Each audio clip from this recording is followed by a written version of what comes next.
guys, welcome to the Treasury Update Podcast Coffee Break Sessions, the show where we cover foundational Treasury topics and questions in about the same amount of time it takes you to drink your coffee. This is your host, Alexa, and I'm joined today with Craig Jeffery, Managing Partner of Strategic Treasurer. Welcome back, Craig.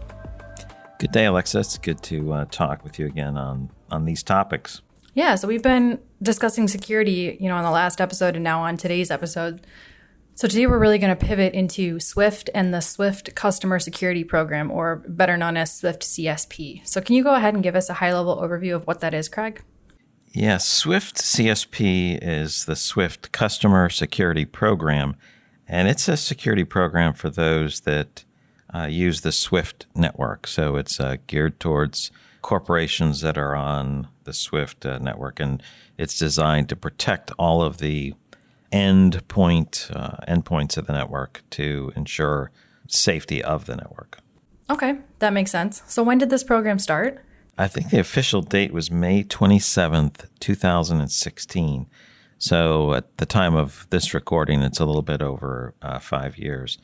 And each year it's, the requirements have increased, the security level has increased, reflecting broader, more sophisticated attacks on companies of all sizes. And it grew out of increased levels of fraud that were impacting the network members. And there's been a number of newsworthy situations as well as secret situations where people who accessed the network had their own internal systems compromised, lost significant money, or had significant attacks that may have resulted in a small or a large loss. And so this idea of insufficient security of the endpoints that access a network threaten the network, and therefore the network needs to make sure all of the links are at an adequate level, is really the concept of SWIFT CSP and some of these other security frameworks that are run by payment and messaging networks. That makes sense. I really like how you said that. It's kind of evolved to, from all ends of being secured to then just all the links within the network being at that adequate level. It's interesting because, there were some issues and people are like, oh, SWIFT ran into problems, or there was a loss on the SWIFT network. Well, no, there were end customers who had their systems compromised. They sent and delivered messages that moved money out of their accounts to criminal parties' accounts. But the messages were valid, delivered in a secure way, but the endpoint was compromised, which led to a problem. But even that can lead to a loss of confidence. And so the idea of protecting everyone helps the network and helps raise the attention level of we've got to protect payment networks and messaging networks. So that kind of actually pivots into the next question, which is who should really care about SWIFT CSP specifically? Well, banks need to care about it particularly for their corporate counterparts that use SWIFT for messaging, for payment messages, et cetera. But also corporations who use SWIFT, they have a requirement to comply. And these requirements need to be met and attested to and reviewed or audited annually. And these requirements continue to be strengthened each year, which means they're higher level requirements each year. So you have to care about it if you're part of that. But more broadly, you need to care about it because this is the second major payment network that's requiring participants to have a higher level of security.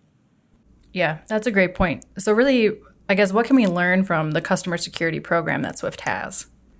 Yeah, part of that I started on in the my last response, but we see this as the second major payment or messaging network that added security standards to their participants as a bit of a repeat. But this shows the expansion of fraud, the success of the criminals attacking organizations, and that emphasizes the requirement, the need for more discipline around security and more continual improvements around security. And so the human element, the human firewall, as Adrian Turpek likes to say, is part of this requirement as well. It's not just about the endpoints, the surface attack areas, access, redundancy in their control framework, but it also has a security training component that's required on an annual basis in and amongst a number of those technical requirements. And again, I say again because we spoke about card security in your last podcast, and that fraud helped to drive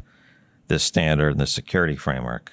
And we do expect other payment channels and messaging channels to follow suit over time to require certain minimum standards for security to protect themselves, but also to protect the payment and messaging networks. That makes sense. And I feel like you really just started my recap on that, but I'll just do a quick one anyway on SWIFT CSP. So it's really the SWIFT customer security program that's been in place since May of 2016. And it's a program for using the SWIFT network or banks that are maybe using it for their corporate counterparts or even corporations that use it directly.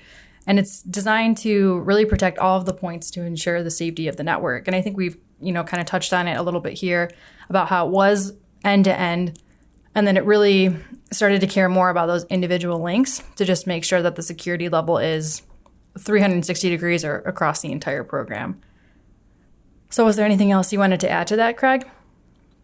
Yeah, I'll say one thing. I thought your summary was great, but it made me think of something else. This whole process of increased security between payment networks and those that are party to it. So like the banks and the corporation to participate is one aspect.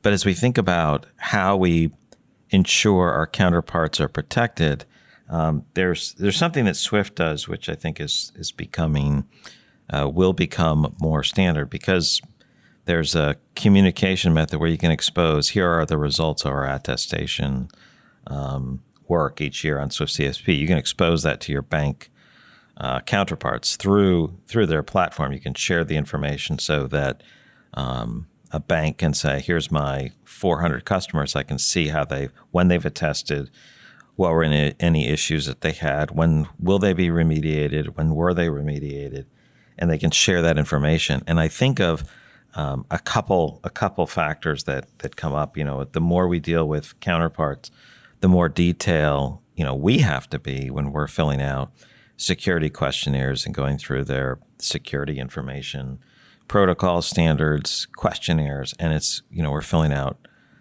dozens, hundreds, sometimes 300-400 questions, and then you have to update these each year. Some of the mindset that SWIFT uses for sharing among the community gives you the right to say, hey, you can see my security standards. And, we expect that aspect of being able to share security standards to help with the efficiency. Filling out 300 questions for 20 counterparties is massive work. Exposing, your results from one place to your counterparties is easy comparatively. So we're just finding ways to be more efficient in how we communicate our security among our counterparties. And I think that's another key aspect that I'm sure that's another podcast, but that was just the thought that came to mind as we were talking. Yeah, that's great. Thank you for adding that in, Craig. And thanks for joining me today to talk about security. And to all of our listeners, thank you guys for joining us too. And make sure you tune back in every first and third Thursday of the month for a new episode. And if you have any questions or topics you want to cover, or even just comments on the show, you can always send us an email at podcast@strategictreasurer.com. Thanks again for joining me, Craig.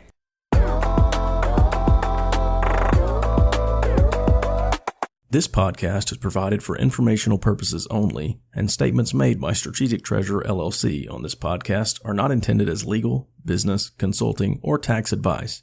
For more information, visit and bookmark strategictreasurer.com.